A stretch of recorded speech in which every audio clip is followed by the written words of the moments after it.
자, 오늘은 지난번에 제가 말씀드렸던 것들 중에서 지난번에 제가 6가지 진로에 대한 부분을 말씀을 드렸어요.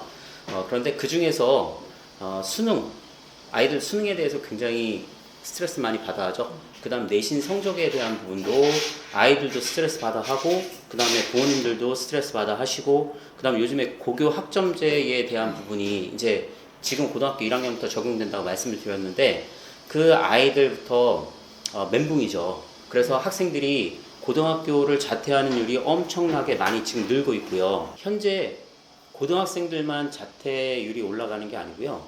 대학생들도 지금 한국의 4년제 대학들 학생들 자퇴율이 지금 계속 올라가고 있거든요.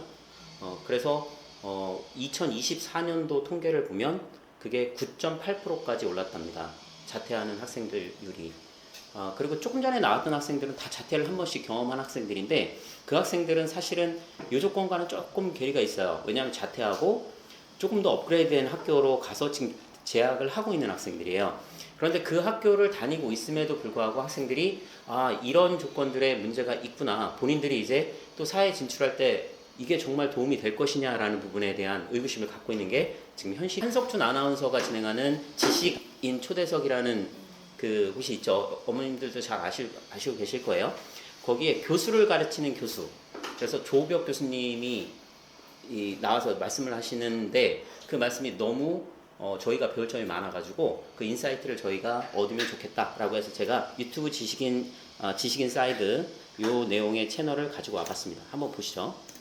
한국의 상위권 대학도 그렇고 미국의 상위권 자녀를 길러내고 싶어하는 부모들도 그렇고, 우리나라의 대부분의 부모들이 공부, 성적 이렇게 따지는 것과는 약간 다르게 리더십이나 사회 공헌이나 학교 활동이나 이런 거를 굉장히 중시 여기고, 또 평가 항목에도 이런 게 많이 들어간다고 알고 있거든요.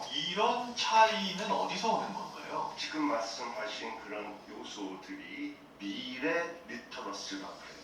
미래 리터러시. 예. 이것은 제가 만든 개념이 아니라 유네스코가 꺼내든 개념입니다. 2020년도에 창의력, 개판적 사고력, 소통력, 공감력, 리더십 이런 것들, 협업하는 능력. 근데 그런 것들은 항상 중요해 왔어요. 옛날부터. 그들의 리터러시의 개념은 내가 예상하는 미래를 창조하는 능력이에요. 시대에 순응한다기보다 시대를 만들어간다 이런 뜻. 근데 아직까지도 우리 한국에 너무나 학부모가 예측하는 기술을 자녀들한테 가르쳐 주려고 애쓰고 있다는 거예요. 거기서 1등 해봤자 무직될 뻔한데, 거기서 1등을 해도 AI만 못할 것이다. AI보다 훨씬 못하죠.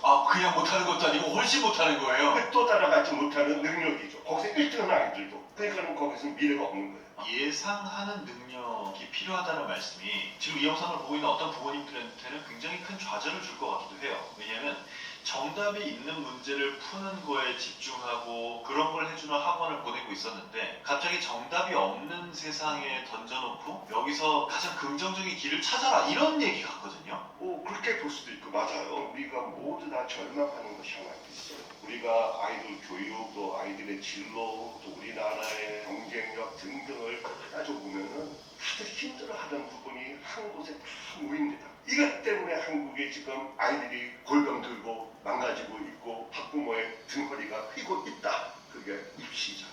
입시가 있는 한 대한민국의 비례가 없어요. 왜요? 누가 입시를 제일 잘 봐요? 수능 만점, 고시 만점, 누가 그것을 해내고 있어 지금? AI가 해내고 있잖아요. 네. 그럼 우리는 AI가 손쉽게 뚝딱뚝딱 해내는 것을 우리는 12년간 엄청나게 에너지와 시간과 돈을 쏟아붓고 있는데 가치도 없고 의미도 없어요. 그래서 이런 식으로 간다면 한국의 대학이라는 곳은 미안하지만 존재 의미가 없어지는 시대가 왔다. 그런 점이 있죠. 지금 AI 시대를 만들고 있는 사람들이 압도적인 대다수는 대학을 안 가거나 대학을 포기하고 중퇴한 사람들 아시죠? 모든 학생의 경우 진로가 가장 중요한 고민거리잖아요. 그럼 진로 교육한다, 진로 지도한다. 그러면 한국 사람은 어떻게 하죠? 무슨 학과, 어떤 대학에, 어떤 직업, 그것을 이야기하고 있어요. 그건 진로 지도가 아니에요. 자, 그러면 우리는 목적지에 걸맞는 수단을 택해야만 성공하는 거잖아요. 그렇죠. 한국 학생들이 목적지가 없단 말이에요. 학과는 목적이 아니에요. 직업 목적이 아니에요. 수단이에요. 수단. 돈 버는 수단, 살아가는 수단. 근데 한국 학생들이 어릴 때부터 그 목적지에 대한 인식이 없어요. 한마디로 꿈과 비전이 없다는 거. 남이 주입시켜준 꿈은 악몽이에요. 내가 원하는 목적지를 정하고, 근데 그게 그냥 단순히 직업이 아니에요. 나는 엔터테인먼트 산업에서 많은 사람들을 즐겁게 해주는 일을 하고 싶다. 그 살아가는 방식이다. 그러면 엔터테이너도 가수가 될 수도 있고, 배우가 될 수도 있고, 코미디언 될 수도 있고, 또는 주변에서 감독도 될 수 있고, 스크린라이터가 될, 그러니까 직업은 무궁무진하게 많다라는 거예요. 그래서 옵션이 생겨요. 내가 배우가 되겠다 하다가 길이 힘들면은 우회해서 그 목표를 이루는 다른 수단을 택할 수가 있다는 거예요. 수단은 그때그때 상황마다 다 달라을 한 아이들은 나중에 어른이 돼가면서 성숙해지면서 비전으로 갈아타요. 새로운 길로 가는 것을 어려운 길이라고 생각을 하지 마시라. 그게 오히려 쉬운 길이다. 우리는 지금 진정으로 어려운 길을 가고 있어요. 그 어려운 길로 가는 이유는 딱 하나. 익숙한 길이니까. 우리가 이때까지 해온 길이니까. 사실 그거예요. 우리는 지금 너무나 어려운 길로 가고 있는 거예요. 생각을 바꾸시면 돼요. 더 쉬운 길이 있어요. 나의 욕심, 나의 초조함, 그걸 내려놓고 진정 아이한테 포커스 맞추면 자연스럽게 새로운 길을 가게 됩니다. 굉장히 좋은 내용이죠. 네. 그 미래 리터러시라고 지금 그 이야기를 했는데, 미래 리터러시는 이제 앞으로 아이들이 그 본인들이 가져야 될 능력들이거든요.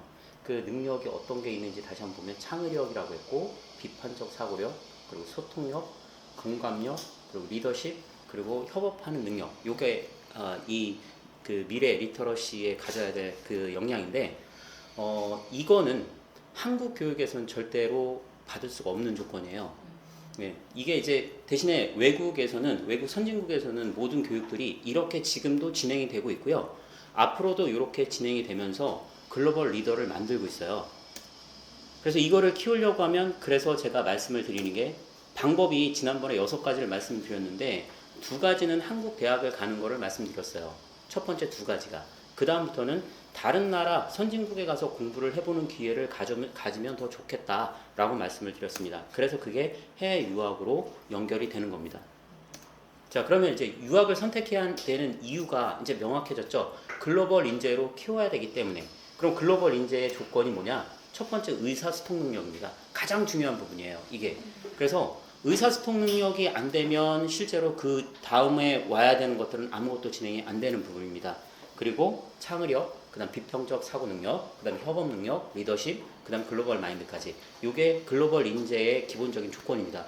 이거를 아이들이 길러야 되는데, 이 기를 수 있는 방법은 다른 방법이 없다.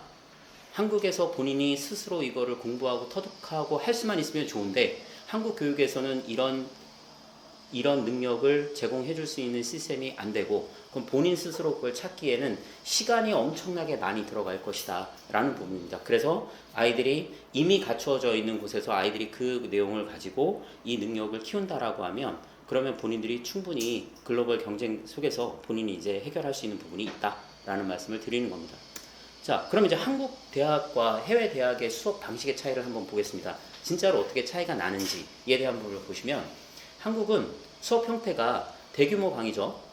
그리고 강의 위주예요. 그럼 교수님이 앞에서 강의를 하면 학생들은 그 강의를 듣고 받아 적고, 그 다음에 시험 문제에 대한 부분 안내를 해주면, 그러면 중간고사, 기말고사 그거 하면 되겠구나 라는 부분인데, 미국 대학교 같은 경우는 강의, 세미나가 진행되면 토론이 반드시 같이, 그 다음 프로젝트가 같이 수반이 된다라는 겁니다. 그 다음에 클래스 규모는 뭐 작은 학교들도 있겠지만, 한국 같은 경우는 50에서 한 200명 정도 이렇게 강의가 이루어지면, 미국 대학들 같은 경우는 한 15명에서 한 40명 정도 이렇게 수업이 이루어지니까 학생들과 조금 더 개별적으로 이야기를 할 수 있는 기회가 훨씬 더 많다라는 거고요. 그 다음에 참여랑 발표에 대한 부분도 보면, 질문 발표 비중이 굉장히 낮은 반면에, 미국 같은 경우나 호주나 캐나다나 영국이나 뉴질랜드나 이런 학교들 같은 경우는 수업 자체가 참여하고 토론하고 본인들이 그 내용을 가지고 발표하고 이런 형태로 수업이 이루어져 있기 때문에, 아까 이야기했던 그런 능력을 키울 수 있는 조건이 된다라고 말씀을 드리는 거고요. 그 다음에 과제에 대한 부분도 중간고사, 기말고사, 리포트, 요게 이제 평가를 하는 기준이 되는 건데, 실제로 그 해외 고등학교나 대학들 같은 경우는 그 모든 과정에서 퀴즈하고 그 다음에 그 본인들이 리포트 작성하고 협업한 것들에 대한 내용들이 그 다음에 토론한 내용들이 그대로 다 평가의 기준이 되는 겁니다. 물론 이걸 딱 보시면 느끼는 게 애들이 되게 어렵겠네 라는 생각을 아마 하실 거예요. 자, 외국에서 공부하는 거는 지난번에도 제가 말씀을 드렸는데 외국 대학을 간다는 건 공부를 하러 가는 거예요. 한국 대학과 외국 대학에 입학하는 조건이 다른 부분이 그겁니다. 한국 대학은 무조건 가야 된다고 했기 때문에 가는 거예요. 본인이 진짜 공부를 하고 싶어서 나는 이거 진짜 공부를 해야 돼 라고 해서 가는 학생이 없다는 겁니다. 근데 외국 대학은 외국 대학의 외국 학생들 말씀드리는 거예요. 한국 학생들이 아니고 외국 학생들이 대학에 입학하는 건 나는 정말 공부를 해야 되기 때문에 가는 거예요. 공부의 목적이 내가 진짜 이걸 학문을 하기 위해서 가는 학생이 한 부류, 또 하나는 내가 이 공부를 다 하고 나면 내 백그라운드가 바뀔 거기 때문에 공부를 하는 부류 한 부류. 이 두 가지거든요. 아까 그래서 제가 처음에 그 질문을 드린 겁니다. 왜 대학을 보내려고 하시냐라는 부분을 말씀을 드렸는데 실제로 아이들이 공부를 하고 싶어서 가는 아이들, 공부를 해야 되기 때문에 가는 아이들은 공부를 따라가요. 그런데 공부를 해야 되는 부분이 고등학교 때까지는 내가 진짜 열심히 했고 그렇기 때문에 난 대학 가면 좀 놀 거야 라고 생각하는 한국 학생들은 대학 가면 다 어렵게 따라갈 수밖에 없는 조건이다 라는 부분입니다. 그래서 따라간다는 전제하에 본인이 진짜로 거기 가서 내가 공부를 한다는 전제하에 들어가면 아이들이 이 조건이 그대로 아이들한테 적용이 돼서 아이들이 능력이 바뀌어 간다라는 말씀을 제가 드립니다. 저 같은 경우는 세 아이 다 안 보냈다 그랬습니다. 고등학교부터 안 보냈어요. 그리고 고등학교부터 다 다른 시스템으로 공부를 시켰고 외국 대학으로 지금 다 보내고 있는데 그 조건이기 때문에 제가 이미 이 내용을 알고 있기 때문에 그렇게 변경을 한 거다라는 거고, 만약에 아이가 아까도 제가 그래서 고등학교 학 끝나고 대학을 갈 때 대학 안 가고 싶다, 뭐 대학 보낼 생각이 없다라고 하면, 아이가 공부할 생각이 없다라고 하면 굳이 대학 보낼 필요는 없다.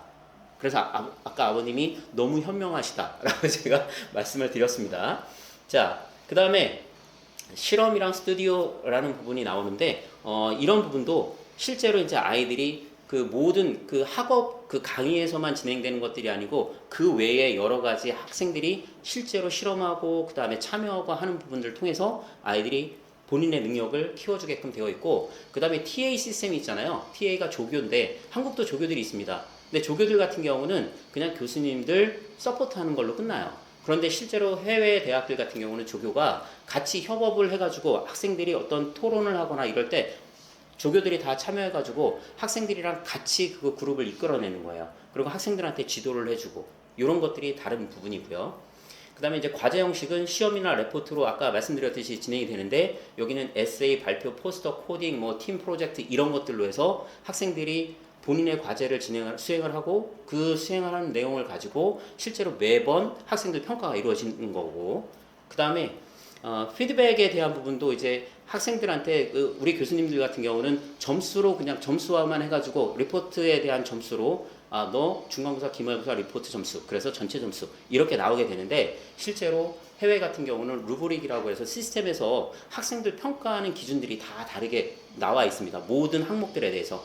그 항목들에 대해서 이제 점수가 나오면 그 점수의 전체 합산이 돼가지고 그 학생들의 결과가 나오는 거다라고 보시면 됩니다.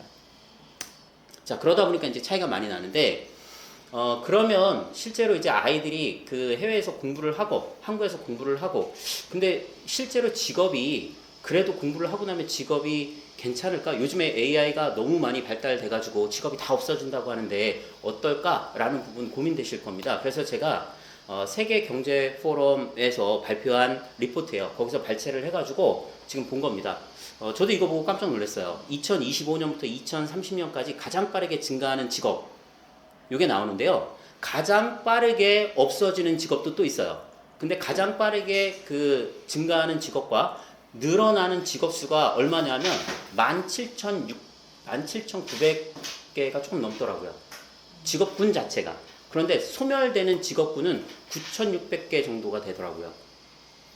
이 리포트에서 발표한 내용입니다. 이거는 제가 전문가가 아니니까 여기서 봤을 때 앞으로 더 희망이 있네? 라고 봤는데 그 직업군들이 여기 나와 있는 것처럼 빅데이터 전문가, 핀테크 엔지니어, AI 및 머신러닝 전문가, 소프트웨어 및 어플리케이션 개발자, 보안 관리 전문가, 자율주행 및 전기차 전문가, 데이터 웨어하우스 전문가, UI UX 디자이너, 소형 트럭 및 배송 서비스 운전기사. 좀 특이하죠? 굉장히 특이합니다. 이 내용이 들어가 있는 거 보고. 요즘에 무인 트럭이 개발이 돼가지고 미국 같은 경우는 미국을 횡단할 때 이제 물류가 그렇게 트럭으로 많이 움직이잖아요. 미국 같은 경우에. 그래서 횡단할 때 그 무인 트럭으로 진행을 하는 게 개발됐다라고 이야기를 들었는데 저는 이 내용이 들어와서 굉장히 놀랐어요. 그런데 아직까지는 이 무인 자동차가 그렇게 크게 아직까지는 활용할 수 있는 부분이 좀 문제가 된다라는 생각이 들긴 하더라고요. 자, 이런 형태로 진행되는 걸 보니까 정말 스템 쪽이구나 라는 생각이 많이 들었습니다. 그래서 IT, 사이언스 이런 부분들이 앞으로 아이들이 이제 직업군을 찾을 때 아이들이 충분하게 아직까지도 확장되는 곳으로 아이들이 갈 수 있는 직업이 아닐까라는 생각을 해봤습니다. 자, 그럼 이제 미국 명문대학을 가면 좋은데 미국 명문대학을 가려고 그러면 자격 조건이 어떻게 되는지 아마 궁금하실 거예요. 그래서 입학 조건을 한번 보겠습니다. 우선 제일 첫 번째가 영어 성적이에요. 영어 성적은 IELTS 또는 TOEFL. 저희는 IELTS를 아이들이 이제 준비를 하고 있는 거고요. 그럼 IELTS는 명문대학들 같은 경우는 7.0부터 보고 있어요. 일반 4년제 대학들은 다 6.5부터 진행을 합니다. 그런데 그 명문대학들은 7.0부터 시작을 하고요. 토플 같은 경우는 100점에서 105점 정도부터 시작을 하고요. 그 다음 고등학교 학점입니다. GPA라고 하죠. 그래서 고등학교 성적이 굉장히 중요합니다. 그 다음 SAT, ACT라 그래서 미국의 대학 입학을 하기 위한 학생들이, 미국에 있는 전체 학생들이 수학 능력이 있는지 없는지를 평가하는 시험이에요. 두 과목을 봅니다. 하나는 수학, 하나는 라이팅. 이 두 가지 시험을 보는데 이게 1600점 만점이에요. 한 과목당 800점 만점입니다. 그래서 여기 아이비리그 같은 경우는 아이비리그나 아니면 UC 명문대학들 같은 경우는 기본적으로 입학 가능한 점수가 1535점 1535점이 미니멈이에요. 그럼 1600점 만점에 1535점이니까 거의 만점 수준으로 맞아야 아이들이 들어갈 수 있는 조건이 된다라는 겁니다. 자, 그 다음 추천서인데 추천서에는 선생님들이 써주는 겁니다. 우리나라는 추천서 쓰면은 다 좋게 써줘요. 그 추천서는 인정을 안 한다는 거예요. 그래서 실제로 아이들이 잠재력이 어느 정도 있는지까지를 거기에 전부 다 녹여내는 추천서가 필요하다라는 겁니다. 그 다음에 과외활동. 그래서 학생이 본인의 리더십, 관심사, 그 다음에 본인의 재능을 정확하게 보여줄 수 있는 그런 과외활동을 했는지 안 했는지 이에 대한 부분이 정확하게 보여지는 거고요. 그 다음 에세이입니다. 그래서 본인을 얼마나 잘 어필할 수 있는지에 대한 에세이가 준비가 돼야 돼요. 굉장히 많죠. 2, 4, 6개. 6개에 대한 항목이 있는데 보시면 이거 참 쉽지 않겠네 라는 생각이 아마 드실 겁니다. 맞습니다. 미국의 명문대학으로 다이렉트로 입학하거나 영국의 명문대학으로 다이렉트로 입학하시는 거는 굉장히 어렵습니다. 그래서 한국에서 일반 고등학교를 나온 경우에 들어갈 수 있는 확률이 거의 없다. 이렇게 보시면 됩니다. 그래서 한국의 특목고나 아니면 자사고나 이런 쪽에서 유명한 학교들의 유학반 학생들이 거기에 포커스 맞춰져 있는 조건이다 라고 보시면 됩니다. 자, 그럼 미국 대학 입학 너무 어렵고 힘들어서 못하는 거 아닌가요? 예, 그래서 제가 준비한 내용이 바로 2+2 미국 대학 입학 제도입니다. 이 2+2 미국 대학 입학 제도라는 게 예전부터 있었어요. 예전부터 있었는데 실제로 이 내용이 많이들 모르시는 부분들이라서 알고 계시는 분도 있지만 모르는 분들이 훨씬 더 많습니다. 자, 이게 뭐냐면 미국에 이제 컬리지 그 다음에 명문대학까지 트랜스퍼 되는 과정이에요. 이게 한국으로 보면은 편입 과정이라고 알고 계시죠? 한국의 편입과 미국의 편입을 약간 좀 다른데 그걸 설명을 드려보면 한국의 편입 제도는 한국에 이제 좀 낮은 레벨에 있는 학교들에서 학생들이 좋은 레벨에 있는 학교로 변경을 하고 싶을 때 진행을 하잖아요. 그런데 이때 편입을 할 때 한국의 높은 레벨에 있는 학교와 낮은 레벨에 있는 학교들은 서로를 인정하지 않습니다. 서로 인정하는 건 아니고요. 사실 높은 레벨에서 밑에 낮은 레벨에 있는 대학들의 교수님들을 인정하지 않아요. 그래서 그쪽에서 교수님들이 뭔가를 준 거에 대한 점수를 인정하지 않습니다.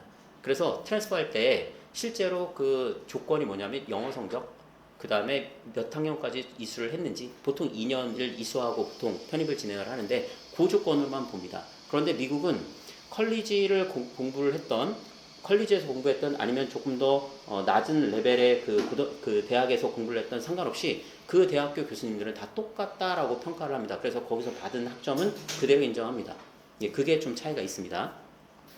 자, 그래서 2+2 미국 명문대학교 입학하는 방법에 대한 핵심 포인트가 뭐냐면 첫 번째는 커뮤니티 칼리지 2년, 그 다음에 유니버시티 2년 이렇게 진행을 하는 겁니다. 그래서 공립 커뮤니티 칼리지에서 공부를 하고 그 다음에 그 학점을 가지고 그대로 트랜스퍼를 하는 조건이 바로 2+2 제도인데요.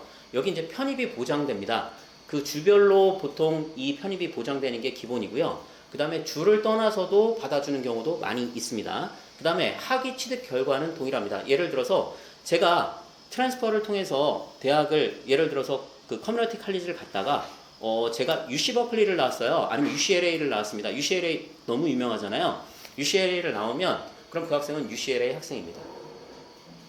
그런데 한국은 이 학생이 트랜스퍼를 해가지고 그 명문대학을 그 편입으로 들어갔습니다. 그래서 명문대학을 편입을 하고 졸업을 했어요. 그러면 그 학생은 편입한 학생이에요. 예, 이렇게 분리가 되거든요. 그래서 그런 부분이 차이가 좀 있다라고 보시면 됩니다. 그런데 미국 같은 경우는 이게 굉장히 일상화돼 있어요. 일반적입니다. 그래서 오바마 대통령도 트랜스퍼한 거예요. 커뮤니티 칼리지 갔다가 콜롬비아 대학으로 트랜스퍼 해가지고 콜롬비아 대학을 졸업한 케이스입니다. 콜롬비아가 아이비리그 중에 하나죠. 예, 그렇게 가능한 겁니다. 그 다음에 우리가 많이 알고 있는 그 대기업들, 미국에 있는 대기업들의 총수들도 그 캘리포니아에서 트랜스퍼해서 UC 버클리나 UC 쪽 나온 분들도 많고 프린스턴 대학까지 이렇게 아이비리그 쪽으로 트랜스퍼한 분들도 굉장히 많고요. 자, 그 다음에 이제 학위 취득에 대한 부분 말씀을 드렸고요. 그 다음에 이 유연한 학점 제도예요. 그래서 아까도 말씀드렸듯이 이 커뮤니티 칼리지에 들어갈 때 학생들이 아까 보셨던 명문대학을 가려고 하면 조건이 6가지가 있었는데 6가지가 거의 탑이라야지만 들어갈 수 있습니다. 미국 학생들도 똑같아요. 그 조건이 돼야 들어갈 수 있고 외국에 있는 다른 학생들도 똑같이 그 조건을 다 맞춰야지만 들어갈 수가 있습니다. 그런데 내신 성적 없어도 괜찮습니다. 그 다음 수능 성적 안 봅니다. 한국 학생들 같은 경우는 수능을 안 봐요. 아예 수능은 인정하지 않습니다. 그리고 내신 성적에 대한 부분은 거의 그렇게 많이 보진 않는데 대신에 거기서 기준을 잡는 게 있습니다. 50% 정도는 내신이 맞춰져야 그래야 그 학생은 받아줄 수 있다라는 기본 개념이 있습니다. 그 조건만 맞추면 아이가 입학을 할 수 있습니다. 물론 영어 성적은 반드시 필요하겠죠. 그래서 영어 조건을 맞추고 요 3가지만 되면 학생이 그 학교로 입학할 수 있습니다. 자, 그럼 입학을 하고 나면 그 학생은 거기서 바로 대학으로 트랜스퍼가 되는 거냐? 거기서 공부해야죠.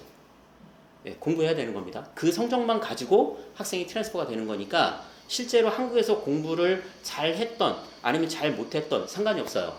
대신에 그 학생은 나 가서 공부를 할 생각이 있어. 나 공부를 할 거야. 그런데 내가 진짜 공부를 해보는데 방법이 안 맞아. 우리나라에서 그 한국 시스템과 해외 시스템에서 공부하는 게 공부 방법이 나랑 안 맞아. 그런 아이는 가서 성공합니다. 제가 그렇게 해서 성공시킨 학생들이 굉장히 많고요. 예, 그런데 나는 공부 안 해. 공부하기 싫어. 그럼 그 학생은 가도 똑같이 거기서 2+2에서 2로 가기가 굉장히 어려운 상황이다 라는 말씀을 드립니다.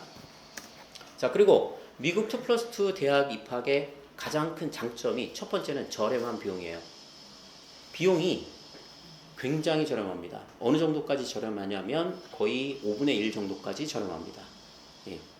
그래서 커뮤니티 칼리지 학비 4년제 대학 학비를 다 내는 게 아니고 2년 커뮤니티 칼리지의 비용은 굉장히 저렴하고요. 그 다음에 이제 3, 4년 동안의 학비가 인터내셔널 학비로 들어가는 조건이 되는 거고요.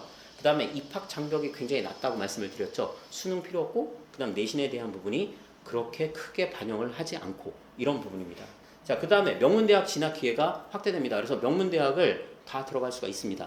본인이 거기서 진행을 했을 때 처음에 명문대학 들어가는 건 너무너무 어렵지만 2+2로 진행했을 때는 내가 원하는 명문대학까지도 충분히 가능성이 있다라고 말씀을 드립니다.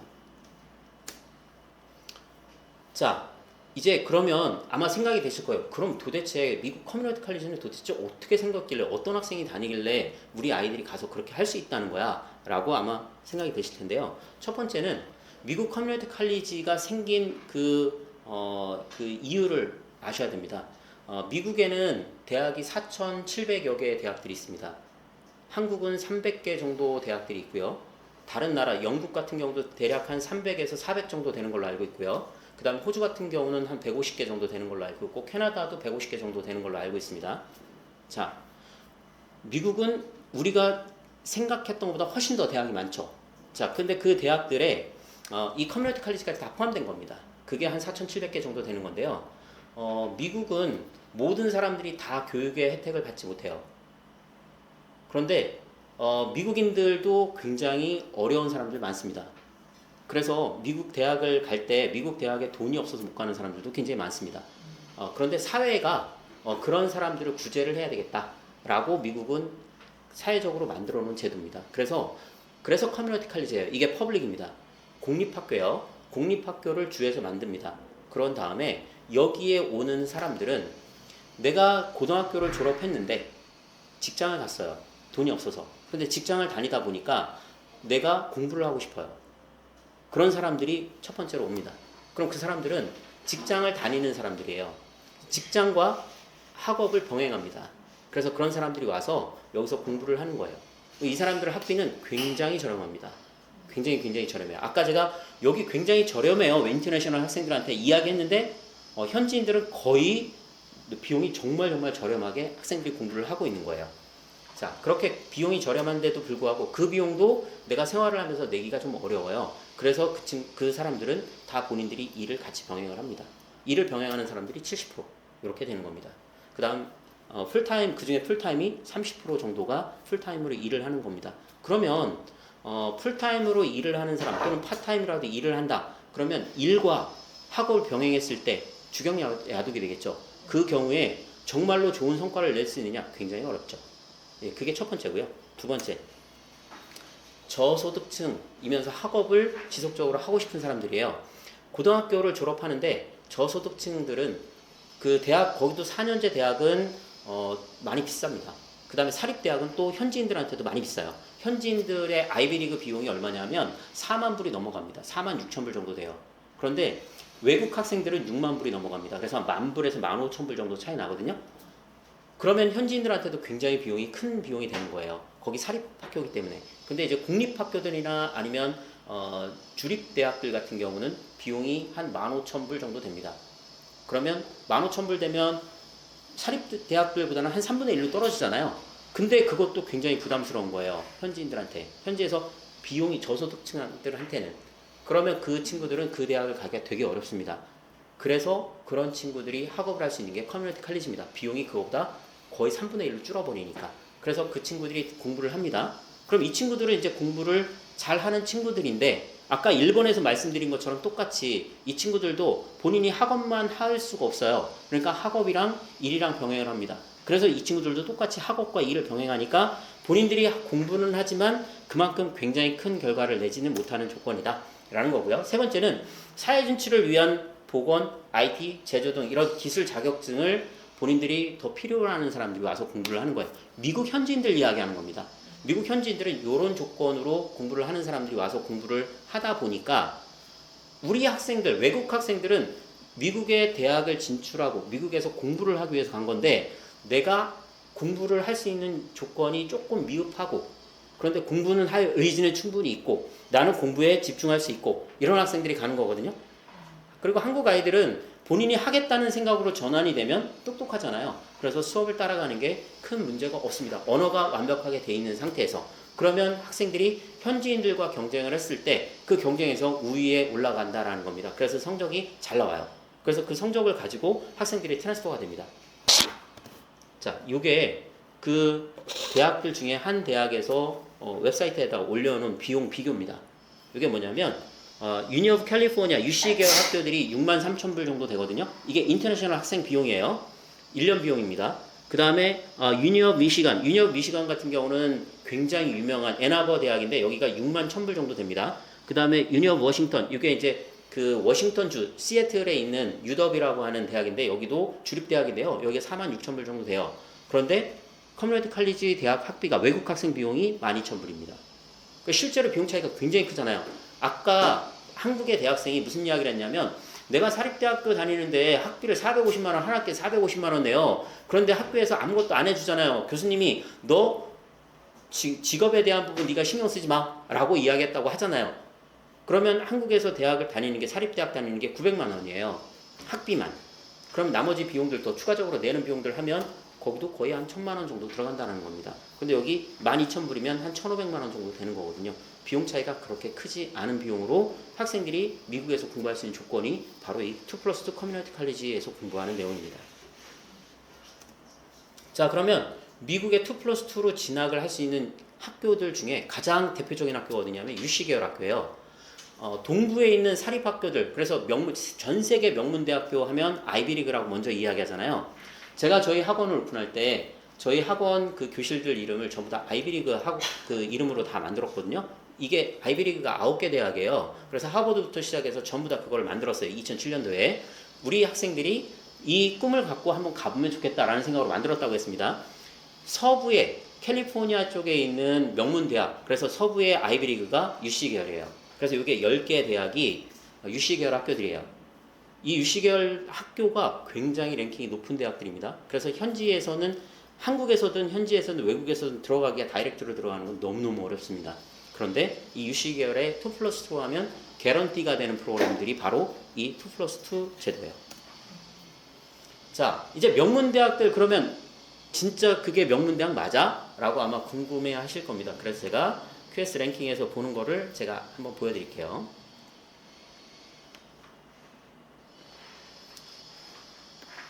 자, 이렇게 QS 랭킹으로 들어옵니다. QS 랭킹 들어오면 QS 랭킹에 이제 전 세계 대학 랭킹들이 이렇게 매년마다 뜹니다. 이 중에서 Apply Filters에서 여기서 국가를 미국으로 정하겠습니다. 노스 아메리카로 정하고요. 그 다음에 country를 United States로 변경을 합니다. 이렇게 진행을 하고 Apply Filters 하면 바로 이제 적용이 됩니다. 자, 그럼 여기 1위가 MIT, 3위가 스탠포드 유니, 이거 전 세계 대학 랭킹입니다.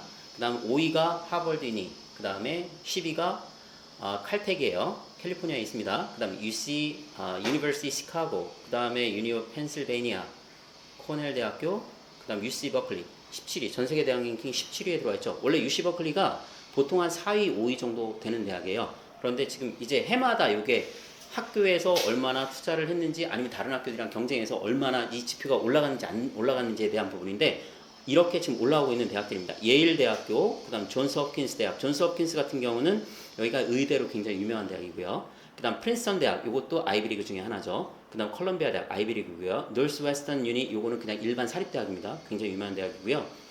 유니 오브 미시간 앤아버, 여기 또 굉장히 유명한 대학입니다. 여기는 이제 공립이고요.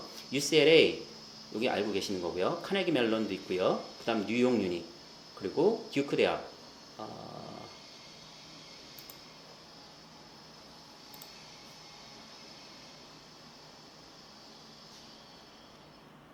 다시 필터가 사라졌습니다. 자, 여기 이제 영국 대학들이랑 같이 이렇게 막 보이는데요. 자, 이렇게 이 대학들이 UC 계열 학교들이 굉장히 높은 수준에 있는 대학들입니다. 뭐 UC 샌디에고나 다 100위 안에 다 들어가는 대학들이에요. 이런 대학으로 학생들이 트랜스퍼가 되는 거다라는 말씀을 드리는 겁니다. 자, 그래서 다시 넘어가 보겠습니다.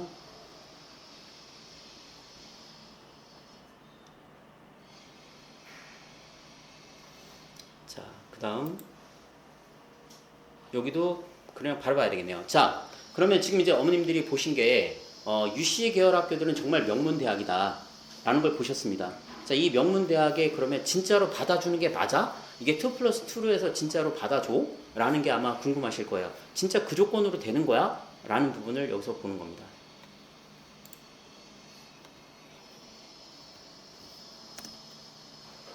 뭐 다른 게 생겼네요. 잠시만요.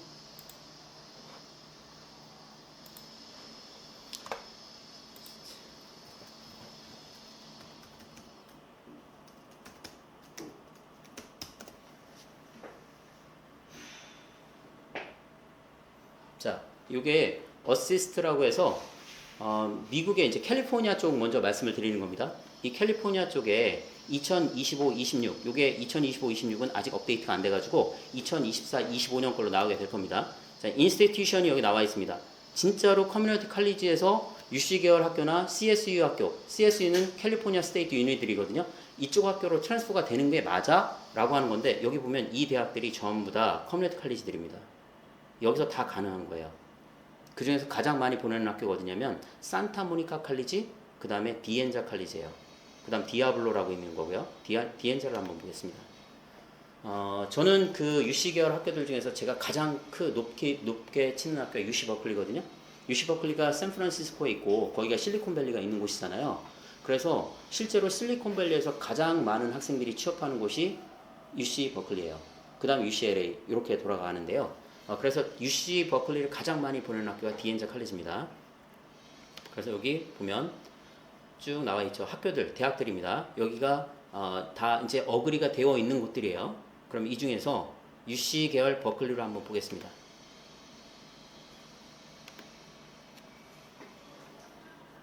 메이저들이 있습니다. 여기 나와 있는 이 메이저들을 다 학생들이 진행을 할 수 있는 곳들이에요. 근데 이 중에서 그러면 제가 컴퓨터 사이언스나 아니면 여기 컴퓨터 사이언스 있네요. 이렇게 진행됐을 때 UC 버클리에서 뭐를 요구하는지에 대한 부분을 보는 겁니다. 그러면 그 대학, 전 대학에서 여기 디엔자 칼리지라는 곳에서 여기 커뮤니티 칼리지라고 말씀드렸습니다. 여기에서 학생들이 공부를 해야 되는 이수 과목들이 나옵니다. 그 과목을 여기서 이수하면 그 점수를 가지고 학생들을 받아주는 겁니다. 예, 이 조건들이 다 나와 있어요. 예를 들어서 여기에서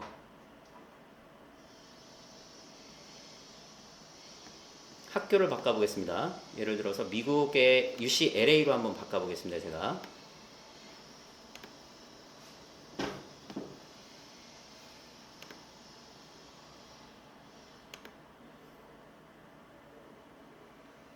그리고 학교는 산타모니카 칼리지로 바꿔보겠습니다.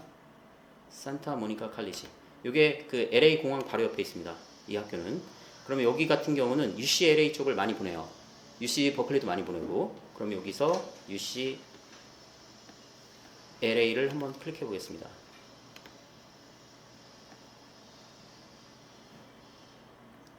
예를 들어 부모님들이 비즈니스 쪽 많이 생각하시나요? 비즈니스 한번 봐보겠습니다. 한국 학생들이 가장 많이 선택하는 이 전공이 비즈니스예요. 본인이 하고 싶은 공부가 없을 때 가장 많이 선택하는 그 전공이 비즈니스입니다. 예, 그래서 비즈니스로 제가 한번 본 겁니다. 자, 여기 산타모니카 칼리지에서 UCLA를 들어갈 때 필요한 조건, 여기 크레딧이 나오죠. 자, 요것들을 하고 들어와야 됩니다 라고 하는 것들이 이렇게 나와 있는 겁니다. 그러면 학교에서 이 학교들에서는 이 과정을 제공해서 학생들이 그 과정을 공부하고 그 다음에 트랜스퍼할 수 있게끔 다 서포트합니다. 지금 여기에 있는 커뮤니티 칼리지들은 트랜스퍼에 대한 부분이 기본 탑재되어 있는 학교들이에요. 전부 다. 그렇기 때문에 그 학교들 같은 경우는 트랜스퍼 센터가 따로 있어요. 그 트랜스퍼 센터에서 학생들 카운셀러들이 다 따로 있고요. 그래서 그 학생들한테 가이드를 다 해주는 겁니다. 그래서 학생들이 실제로 그 과정을 다 마치고 그 다음에 공부를 다 마치고 그 공부를 마치면 그 성적을 가지고 트랜스퍼 할 수 있게. 근데 지원을 할 때 한두 개 지원하는 게 아니고 여러 개 학교를 지원을 합니다. 그 중에서 이제 몇 개를 받고 본인이 선택할 수 있게 이렇게 만들어 주는 겁니다.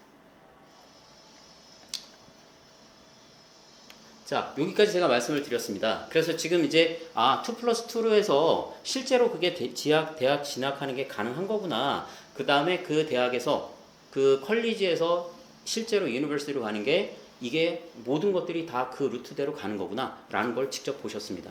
자, 그래서 학생들이 별로 부담 없이 본인들이 공부를 할 수 있는 조건으로 진행을 할 수 있다 라는 걸 말씀을 드렸는데, 자, 그럼 이제 어머님들이 또 고민되시는 게 뭐냐면 해외대학은 졸업이 입학보다 더 어렵다고 하던데 그게 우리 아이가 진짜 문제없이 그렇게 갈 수 있는 게 맞아요? 라고 부모님들이 또 궁금해 하시는 부분이 있습니다. 어렵습니다. 굉장히 어려워요. 자, 한국에서 그 명문 고등학교를 나왔습니다. 명문 고등학교를 나온 학생들이 아이비리그 쪽 아니면 UC 계열 쪽 이런 쪽으로 다이렉트로 입학을 해요. 그런데 입학해가지고 학생들이 처음에 중도 탈락, 1학년 때 중도 탈락, 그 다음 과락하는 학생들 비율이 44%라고 제가 지난번에 말씀을 드렸습니다. 그 학생들이 왜 그렇게 과락을 했을까요? 그 이유는 본인들이 대학을 입학할 때의 마음, 대학에서 내가 어떻게 공부를 해야겠다라는 마음이 첫 번째고요. 두 번째는 한국 교육 시스템이에요. 그게 아이들이 한국 교육 시스템에서 예를 들어 국제고가 됐든 아니면 한국의 특목고가 됐든 아니면 자립형 사립학교가 됐든 여기에서 학생들이 공부를 할 때 한국 시스템으로 공부를 했습니다. 글로벌 인재가 돼야 되는 그 조건, 아까 6가지가 있었잖아요. 그 조건대로 아이들이 공부를 해 나간 학생들이 대학에서 그대로 공부를 진행을 하는 거거든요. 그럼 대학에서 아이들이 고등학교 때는 그렇게 안 했는데 대학 가니까 다 수업을 그렇게 진행해요. 적응이 안 됐잖아요. 아무것도 학생이 그렇게 공부를 해야 되는 걸 모르잖아요. 영어 조건은 만들어 놨지만 그 특목고나 아니면 외고나 이런 데 아이들 자사고 같은 경우는 아이들 영어 조건 다 만들어 놨어요. 근데 본인 스스로 만든 게 아니죠. 그래서 본인이 들어가서 수업을 따라가려고 하니까 수업 따라가기가 굉장히 어려운 거예요. 마인드도 그렇지 않은데 수업 따라가는 것도 그거를 배우지 않았기 때문에 굉장히 혼란스러운 겁니다. 그래서 학생들이 우여곡절을 많이 겪게 되는 거예요. 그래서 우리 아이들이 그 문제를 해결할 수 있는 방법, 여러 가지 방법이 있습니다. 본인들이 스스로 그거를 준비를 하는 방법이 있고, 그 다음에 저희 아이들을 교육했던 방법, 그 방법을 제가 다음번에 아마 다음 주 정도가 될 것 같은데요. 저희가 다음 그 간담회에서는 그 부분을 가지고 안내를 드릴 겁니다. 그래서 아이들이 그 준비가 될 수 있도록 그렇게 진행을 하려고 계획을 하고 있습니다. 자, 이 말이 그 조벽 교수님이 아까 이야기했던 내용인데요. 이 말이 굉장히 와닿는 말입니다. 새로운 길로 가는 것을 어려운 길이라고 생각하지 마시라 라고 아까 이야기를 했고요. 그게 오히려 쉬운 길이다 라고 이야기를 했습니다. 우리는 뭔가를 결정하는 데 있어서 굉장히 어려워하세요. 저도 그 결정을, 저희 아이들, 자녀들을 결정을 할 때 굉장히 어려웠어요. 고민을 안 할 수가 없잖아요. 그렇죠? 왜냐하면 아이들 미래가 달려있는 거니까. 그런데 저는 다행히 제가 오랫동안 이 길에 있어 봤더래서, 그래서 저는 쉽게 결정을 할 수 있었는데 아마 부모님은 더더욱 더 어려우실 거예요. 이런 결정을 하시는 게. 그래서 그 부분을 제가 이제 안내를 드릴 거니까 궁금하신 게 있으시면 언제든지 문의하시고, 그럼 제가 할 수 있는 조건에서는 최대한 다 도와드릴 수 있도록 그렇게 할 거니까요. 걱정하지 않으셔도 됩니다. 그런데 제가 지금까지 학생들을 그렇게 해서 보내보니까 학생들이 다 잘 되더라고요. 예, 그래서 부모님들께서도 너무 걱정 안 하셔도 될 것 같고요. 다시 한번 제가 이제 여기서 마무리하면서 말씀을 드리면, 제가 왜 이거를 준비하고 말씀을 드리냐면, 저희 아이들이 그래도 저희 학원에 보내주셨고, 저희가 아이들을 계속 길러오고 있는 상황에서 아이들 보면 안타까워요. 그래서 우리 아이들이 정상적으로 우리 아이들이 제대로 된 길을 타서, 그래서 우리 아이가 글로벌 인재가 되는 걸로 진행을 하면 너무 좋겠다라는 마음이 들어서, 그래서 제가 이 내용을 부모님들께 간담회로 진행을 하고 있는 겁니다. 한국에서 대학을 보내시는 것도 방법이 있다고 제가 지난번에 말씀을 드렸습니다. 그 다음에 해외로 갔을 때 비용 그렇게 크게 들이지 않고 아이가 해외에서 공부할 수 있습니다. 그런데 우리 아이가 대학을 갈 이유가 없으면 대학 안 보내는 것도 방법입니다. 저는 그거에 대해서 부모님들께 제가 그 부분도 충분히 안내해 드립니다. 대학 보내지 마세요. 우리 아이를 그냥 따로 조건을 만들어서 아이가 다른 기술을 익힐 수 있게 만들어주는 길들도 너무너무 많습니다. 그 길도 방법입니다. 라고 안내를 드립니다. 그런데 아이가 정확하게 지금 이 시점에, 예를 들어 고등학교를 가는 시점에 뭔가 결정을 해야 된다. 고등학교를 가서 대학을 갈 거다, 안 갈 거다를 미리 결정을 하면 그때부터 아이는 다른 헛된 시간을 버리지 않아도 되거든요. 우리 아이가 수능 준비하느라고 헛되게 보내는 시간들이 너무너무 많습니다. 저는 그걸 보면서 우리 아이들한테는 절대 그거 하지 말아야지, 저는 그 생각을 했던 거예요. 그래서 아예 그냥 수능에 보내는 시간을 다 빼고요. 대신에 그 시간 동안에 아이가 본인이 진짜 잘하는 거를 찾을 수 있는 기회를 주는 거예요. 그 다음 본인이 진짜 하고 싶은 게 있는지를 해보게 만들어주는 기회로 갖는 겁니다. 아까 명문대학을 가는 학생들을 볼 때 거기에 뭐가 있었냐면 과외 활동이 있었습니다. 과외 활동이 뭐냐면 첫 번째는 리더십이에요. 아이가 스포츠 활동을 했는지, 외국은 스포츠 활동을 했는지 안 했는지를 굉장히 크게 보거든요. 그 이유가 뭐냐면 아이가 스포츠 활동을 하면서 그냥 게임에만 이 전념하고 아니면 그냥 아이들이랑 이 담쌓고 그 본인 혼자만 갖는 시간을 계속 들였던 아이냐 아니냐를 평가하는 기준이 됩니다. 그 다음에 아이가 정말 뭔가 운동을 하면서 본인 심신도 단련시키고 그 다음에 본인이 거기서 뭔가를 계속 다른 사람과 협업을 하고 거기서 리더십을 발휘를 했는지에 대한 부분을 보는 게 또 스포츠 활동이거든요. 그래서 그 스포츠 활동을 할 수 있으면 무조건 시켜라 라는 게 제가 말씀드리는 것 중에 하나고요. 첫 번째고요. 그 다음 두 번째는 본인이 진짜로 뭔가 생각을 하고 본인이 하고 싶은 거를 찾는 거. 어떤 경우는 저희 둘째 딸 같은 경우는 봉사활동에 대한 부분인데 그게 유니세프를 초등학교 1학년 때 제가 안내를 해줬거든요. 초등학교 1학년 때 안내를 해주니까 유니세프를 얘가 계속 거기다가 돈을 넣었어요. 그러면서 본인이 용돈을 모아요. 용돈을 모으면 그 용돈에서 10%씩은 매달마다 거기다 넣는 거예요. 이거를 진행하고 나니까 그러니까 본인이 이제 그 생각을 많이 갖고 있는 거예요. 아, 다른 사람들을 이렇게 도와줘야 되겠다라는 생각을 해서 이번에 대학에 7개 붙었잖아요. 명대학 7개 붙었는데 거기 넣을 때 에세이가 그 내용이에요. 거기에 그대로 적용이 되는 겁니다. 근데 이거를 고등학교 때 시작한다? 너무 늦었습니다. 근데 그게 예. 유니세프 아니고 이렇게 한국에 있는 네. 뭐 그런 곳에 이렇게 기부하는 전혀 문제 없어요. 괜찮아요. 예, 전혀 문제 없습니다. 예, 어디가 됐든 상관없습니다. 예, 그 실체가 있으면 돼요. 실체가 있으면 되는 겁니다. 그래서 진짜로 아이가 그렇게 활동을 했는지, 그 다음에 아이의 마인드가 어떤지가 되게 중요한 거거든요. 예, 그런 부분을 본인이 만들어낼 수 있게끔 해주시는 거. 그거는 1, 2년 했다? 그럼 그거는 입시 위주로 준비한 거네? 이거밖에 안 되는 거예요. 그래서 미리 준비를 해야 되는 겁니다. 다 알아야 되는 거예요. 미리. 저희는 초등학교 1학년 때부터 했어요. 그럼 벌써 12년이거든요. 12년 동안 계속하고 그 다음도 계속하고 있는 거예요. 예, 이런 조건들이 완전히 미리 준비가 돼야 된다라는 걸 말씀을 드립니다. 그래서 아이가 뭔가를 하고 싶은 거, 그 다음에 또 아이가 뭔가 하고 싶은 게 있잖아요. 하고 싶은 게 있으면 그 하고 싶은 걸 해보면서 아이가 부딪혀요. 부모님들이 생각하시기에 아이가 하고 싶은 거를 뭐 알겠어? 모르죠. 그러니까 아이가 부딪히죠. 부딪히면서 거기서 시행착오를 계속 겪는 거예요. 그러면서 바꿔주고 하면서 아이가 그때 정말 자기가 하고 싶은 게 뭔지를 찾아요. 그러면 그때 무슨 일이 발생하느냐? 공부하고 싶어요. 그쪽 분야로. 라는 이야기가 나옵니다. 아이의 입에서 그게 나왔어요. 어머님이 공부해 이게 아니고 아이 입에서 나왔습니다. 그러면 그 아이는 그쪽 공부를 할 수 있는 아주 기본적인 자세가 된 겁니다. 그럼 그때부터 공부를 시켰을 때도 본인이 스스로 할 수 있는 조건을 만들어내는 거예요. 그렇지 않고 그냥 무조건 공부해야 돼, 뭐 수능 봐야 돼, 그 다음에 고득점 받아갖고 좋은 대학 가야 돼, 그래야 너는 성공할 수 있어. 좋은 대학 가도 성공 못해요. 그래서 그 부분을 꼭 보실 필요가 있고, 어제 제가 이제 이번 주 계속 제가 이 준비를 했는데, 이번 주 준비를 하면서 제가 예전에 읽었던 책이 있어요. 에잇이라는 책이 있습니다. 제가 부모님들께 꼭 소개를 해드리고 싶습니다. 에잇이 2020년도에 발행된 책이에요. 그 책은 이지성 작가라고 아마 아실 겁니다.